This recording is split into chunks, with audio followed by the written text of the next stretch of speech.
ओइ जाबायना नै दानाबा नेटानो बन्दसो खालामना हरगारबायलै मबाइल नायाबानो थानो सुखुलाय लांला बोरैबा हुदा जालांबायना दसे नायनो मोनाबानो बोरैबा मोनखायो आंखौ एसेबांथ' स्पेशल नङा रावबो हरग्राबो गैखाया नालाय थेवबो बिदिनो आरोना फेसबुक वाट्सएप बेफोरखौ नायनानै थासै आरो वाट्सएपआवबो रावनिबो बिदि स्पेशल मेसेज फैयालै आंनाव अब्लाबो नेटजोंनो फुरा थाखायो आङो मबाइलावनो हाबसोनानै थाबाय थानाय बायदिसो जाखाबाय गारनोनो हाला माने दसे गैयाबानो माबायदि जायोलै हनै आयौ गोदोनि मानसिफ्रा बोरै थायोमोनथाय नै फन थुलायबाय दसे जिरायबाबो फनखौ गारखाथारा आरो बियो ओइ आयै फना दा नायबाबो जेबो खामानि गैथ'लालै नेटानो गैलाबा मालाय एगजामनि थाखाय बन्द' खालामना हरजोब्बायना नंगौथ' र' ओमफ्राय नोंहालाय मानोथो होदियासै होबाबो जायोमोन ना आबा ओइ होथ'लालै आयै आरो खाफालाव दंजायोबालाय माबा नङा माबा मोनसे उनाव जागोन बियो दे अब्लालाय नोंनि गोसोसै ओमफ्रायथ' आयै नायना फना दसे मा नेट गैया ओमफ्राय फनखौनो लानो सुखुबावला आङो बोरैबा मा नायबावनो दिनै जेबोआनो गैला बायदिसो होनजायो दानि गथ'फोरनालाय बे फनजोंनोसै जोंलाय गोदोनिफ्रायलाय बोरैथो थाबोखो आबौ इस आबै नोंसिनि दिना गोदोनि दिना गोदोनि थांबायब्रा दाथ' जोंनि दिनाव बेबायदि जालालै नंगौथ' र' आबा ओमफ्रायो गोदो नोंबैमोननि दिनाव बेसेबां मालाय लाइजामजोंसो सोलिबोबावोमोन बेफोरलाय मा दानि गथ'फ्रासो दसे इन्टारनेट मा गैयानो हनै थानो सुखुवानो आयै फनानो गैबावामोन गोदोहायथ' जोंनि दिननि बायदि मोजां गैयाहाय आबौ मेहेर मिथिगौना दानि दिनासो मा जालाबाय थायो बे फनजोंनो जालाजोबो गोसोथो नायनो रं नाम्बारनो माबा माबिनो भाइरेलनो बेफोर सब फनजों जाजोबसै आबौ जोंनि दिनानो बेस्टमोन बुंनो थांब्ला एकदम सैथो खोथा आयै दालाय बे फनजोंनोथ' जामारजोबो ना गासैबो फन थानानैबो मोजां मोजां खामानि जायोब्लाबो गाज्रिल' जायाना जेरै गोजानाव थानानैबो सोरबा न'खरनि मानसिजों रायलायहरनो हायो माने रावखौबो खोनासंनो हायोना नुलायलायाबाबो बिनिफ्राय गासिबो जाजोबोलै आबै अनलाइन खामानिबो गोबां जायोना फनाबो मोनसे मोजांब्रा थानाया आरो दालाय भिडिअ कलबो रायलायनो हाया नुफेरियाबो नुलायलायनो हायोना लोगो मोनलायबाय थायियाबो मोखांजों मोखां फेस टु फेस लोगो मोनलायथाराबाबो अनलाइनजों ओरैनो मोखां मोखां नुलायनो हागोन ना बेफोरनि थाखायबो मोजांब्रा आबै गाज्रिखौथ' गाज्रि माथो बुंबावनो आरोना नंगौ आबा नोंनि खोथायाबो सैथो थेवबो फनजों गोबां माबायाबो गाज्रियाबो बांसिन माबा जायोहाय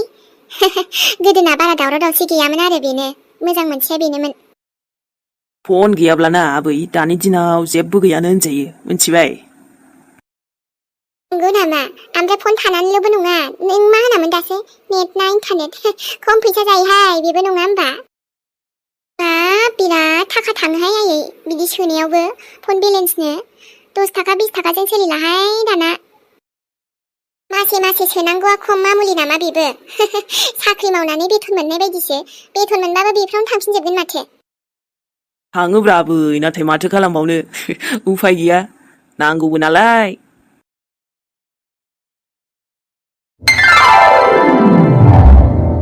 दे आंनि आइ फिसा हिन्जाव मोजांबाबो गाज्रिबाबो मोनसे मोजां खामानिखौथ' मावनो सोलोंबाय नोङो मावनो रोंबाय एगजाम हैनो थांनो ओंखारनाया न'आव जिरायस्लायस्लाय आयै बेफोरखौ हैनानै खिजानि आंनि खाफालाव दङबा पासबो जाफ्लांनो हानाय ना बेखायनो आङो थांनो ओंखारदों आरो नों आशिर्बादल' हरदो दे मामि सना नोंनि आफानि आशिर्बादाथ' अराय जेब्लायबो नोंजों थादै थेंक इउ आफा नुद' मालाय आफाया बेसे मोजां आशिर्बाद होयो आंखौ ओमफ्राय नोंहालाय जेबो होनला आरो आंलाय गोसो सिंजोंसो आशिर्बाद होखायो दा नोंनि नोमायालाय दे मोजां मोजां हैना फै एगजामफोरा आरो एगजामावबो थांनानै उल्था फाल्था माबा हैदोलाय नोंना गोदावहैदोलाय ओरै नायखोदावहैदो हाथरखिखौ आंलाय हाथरखिखौ मानो नायदावनांगौ आंहा दरखारानो गैया बेलाय मालाय गामियावसो फरायनायफ्राबा माबायदि फरायदोंथाय एगजामसो हैनो ओंखारदों गथ'आ दे आं बारा जेबो बुंबाय थाला मोजां खामानि मावनायफ्राव आंबो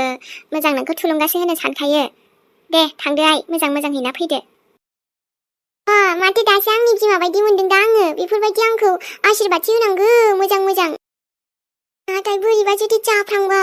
आं आरो लेभेल देखायाबा गबावबाय बेफोरखौलाय आरो आङो एसे नायनायनोसो थांनो नागिरदोंब्रा जाबायसो जायाबाथ' आरो मा बेफोरखौलाय दे मामि दा लेट जागोन टाइमाबो नै जानोसैयानो ना बारा गोबाव गैला थुदो दोनलांखानोसै आङो अके दे थुदो दे अब्ला बिमाजों ओंखारलांनोसै दे माबायदिबा फरायदों मादों जायखिजाया दोनलांदो फिसाजोनि माबा गोसोआ बेयावनो दङबालाय हैनोबालाय औ माथो दे थांलायनांगौबो ना बेबायदियावबो होदाव होदावबासो बेबायदि होनो हालांगोन दा देनां औ बिफा दे होमबालाय थ' दे आफा थांसै दे रजाहै मोजां दे बैनाय बेबायदि नाजानांगौलै माथो साख्रि बाख्रिखौबो खाफालबो नांगौ होनजायोलै आंबा जोंहा जारौनिखौ जाफ्रांबायबा हामगौ नंबाय बायो गैयालै आदा जोंनि खाफालालाय बहा आरो साख्रिया जाबाय बायनो दे बेबायदि नङाब्रा हाथरखि नाजाबाय थानांगौलै होमबाबो आंनाबो बिबोनाङा गुबुनफोरबायदि नङाहाय मालाय माब्लाबा गाव गोसो जाबा नाजाखायो नंगौ नामा आब' औ हामाथो नोंहाबो बेफोरबायदिखौ गोसो होनो हाया ओइ आब' आंलाय बेफोरखौ मानोब्रा आंहालाय बिजनेस दंब्रा बिजनेस बेफोरजोंनो आरामसे जानो हागोन ना देनां आरोथ' गुमै आंहालाय खेथि बाथि माबा माबि दंजोबखायोना खुनु सिन्था गैया बेफोरनि औ बयनाबो गावबागाव आलदा आलदा माबा मोनसे साननाय थाखायो साख्रिजोंल'थ' आसा खालामनानै जायाना सोरनाबा जायो सोरनाबा जाया बिदिलाय थाखायो दे नानि थांनाय बै माबा आं मेथाइ लाबोदोंमोन एसे लाबोदो बेखौनो साहाजों जागोन दे आदा बेनिफ्राय बैनाया साननैसो थाथ'बावदो ना मा होनो आरो नै फुजाबो फैनोसै ना थाथ'नायालाय गुमै आं थाथ'लांनोसैखौनो सानबायमोनलै बिश्वकर्मा फुजाखौबो जालांसैदां औ हामाथो फुजायानो नै गैला समफोरहायनो थालांदो बाबु फुजा जोबखांबा थांदो बे बाजै आदायाबो ना मानोबा फुजा जोबलायनांगौ बेखौ मानो लाखिखो माबा हाथरखियाथ' जेबो प्रब्लेम गैया दा आं आलासि फैनायखौ जोंना नानियालाय हामानो रागा जोंनांगौ जोङा ओरैनो फैबाय थानायबो जाया गोबावजोंसो फैनाय नालाय दे जेबो नङा बैनाय थालां थैखांबाय थालासो आं बिखौ थेंक इउ गुबै थेंक इउ आंनो एसे सम होबावनायनि थाखाय बे समावनो सम सानसेबाबो चान्स नागिरगोन आं हाथरखिखौ आंनि खालामनानैसो गारखागोन आं ओमफ्रायथ' थांगोन न'आव बोरैबाखा मानसियानो सैथार आङो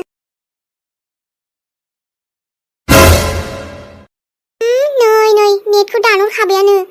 आरोथ' फनखौ लानोसो गोबावगोन दा बे आङो नेट गैयाबाथाय आंना जिउ गैयि बायदिसो मोनखायो आं फनखौनो एगजामावनो दसे बेरायना फैनोसै आं बार जानानै ओरैनोबाबो नेटानो बन्द'खा नालाय एगजाम होआबाबो आं मा खालामनानै थाखागौमोन ना दे आरो मोजां लिरनो हायो ना हाया फैलाबायनोसै थांनानै मानलाय गिनाय थांनोब्रा टेनसननो बिन्दास थांगोन आङो हेलौ बा सना सौहैनानैबो फन खालामलायासै आरोथ' बेस्ट अफ लाक दे आखि ओइ नों खावब्ला गावबायदि ओरैनो बेखार थाग्रा नङाखि बे आंखौ आंहा बेफोरावबो इन्ट्रेस्ट दङ मिथिबाय नों दासो आरे बेखायनोथ' आं नोंखौ बुंबायना गुड लाक मोजाङै मोजां होना फैदो एगजामा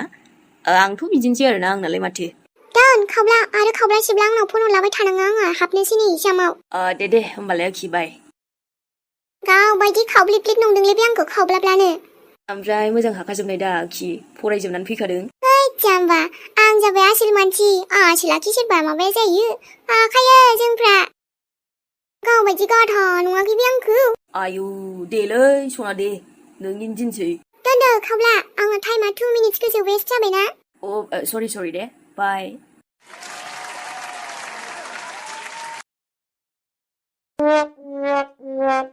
आयु मा फैलाबायखोलै बेलाय मा बेफोरो ओमफ्रायथ' आं हागोन नालाय थुनथुलि आं हागोन मा हाया बेलाय हायो थुनथुलि हायि जेबो गैया ओमफ्राय फारलाबो बैथिंसो थाबाय मालाय बेहा हाजोबसिगोनदां आरो सिदार्था खाथियाव थाबाबो सिटनिफ्राय सोंना लानो हागौमोन आं बेफोरखौलाय मा टेनसन लिरलाबायनानै थांबानो जानायखौनो आं माथो बुंखियामोन मा एसे आसलब्रा सोंनाय फिननायफ्रालाय माबा सोंनायखौथ' मोनबाय र' ओमफ्राय फिननायाबा बबे मोनसे जागोनलै आं फेल जानांगौबा मा जागोन आंथ' लोगोफोरखौ जि दुगा आं फरायजोब्बाय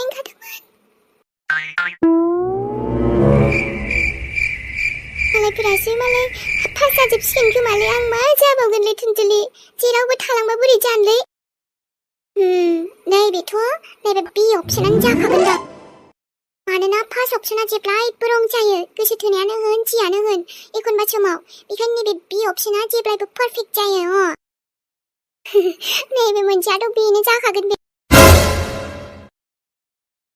मासो गावखौनो गाव लाजिनाय मोनदों ना मोनासै नोंलाय हो आंलाय मानो लाजिबायनोसै लाजिनो रोंखाया बेलाय आंलाय एक्सपिरियेन्ससो दं थेवबोथ' ना दा नों हायाबा खम लाथिंथिं जासिगोन ना बेखायनो बुंखायोमोन आङो नोंखौ फराय मैयाबो बुंबाय फराय नोंहा दायो फरायगोन गाबोन फरायगोन दसथाना फरायगोन ने बेनो एसे नायदोंमोनथ' ओमफ्राय नायनायानो बहा उरायजोबखो मोनथिला दे मोनसे फैयाखैबा आंनिलाय मा दाय बेखायनो फरायनायफ्रावबो एसे मोजां गोसो होमारनांगौ खोमालै थुनथुलि नै मालाय बिसोरो गासैबो मोनजोबबा देनां आंहाथ' नायख्ल'ख्ल' जाबा मा जाबावगोन माबा मोजां खालाम सानबाबो बिदिनो साननानै दिन थाङो आंना एगजामाव माने नै सानगासिनो दं आङो इसोर मा जेरैबो माबा गैथारै जाखोब्रा आंनालाय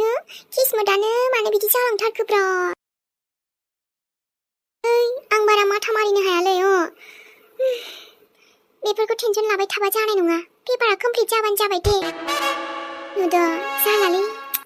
जाला नोंजों जेबो जामारला बेखायनो गोसोखौ गोसो होनो थिनखाथारमोन ना आङो गोसोफ्राबो मानोबा सापर्ट खालामा आंना होमबाबो एगजाम होदों होननायनिथ' जाबायना आंबो गोग्गाना बुंनो हासिगोन अबेबा नङा अबेबा मोनसे एन्साराथ' जाखागोन बियो बे एन्साराथ' बेनो जाखागोनदांलै बाद दे खर'फ्रासो मानलाजोब्बाय आंना माबा आं हाजारखि हायैआनो जाथों थेवबो आं गावखौनो गाव रोङा होननानै लाथारालै रोङो आङो एन्सारखौ बोलाबायना हरगोन आं ना न'आव जोंबा लोगोफ्रा जोंबो हादों होनजोबसां थेंक इउ गड थेंक इउ आंखौबोथ' एसेबाबो मिलिहरनायनि थाखाय साननो हानाय माने एन्सारखौ मिथियाबाबोथ' आङो गावनो गाव सानना होबायना बेनो जथेस्थ' आंनि थाखाय एगजामा जिरायनो मोननायनि मजायानो एसे आलदालै थुनथुलिना सना मोनांनि मा खबर दिनैबो दसे समबाबो नुजाफैलायबाय जोङो ओमफ्रायथ' नोंथांमोना नायनानै बोरै नांदों कमेन्ट खालामहर लोगोसे लाइकबो खालामहर दै होमबाना जोङो थाब फैनो गोसो जायो माने मोजां मोनो आरोना देब्रा सनामोन नायनानैल' दाथां एसे लाइकबो खालामनानै गालां मोजां मोनसिनगोन जों अब्लाना आरो जाबाबो जायाबाबो दसे समबाबो फैबाय आरोना नोंथांमोनहा नायलांदो नायनानै माबायदि मोनदों खोन्थाहरलायदो बिदिबा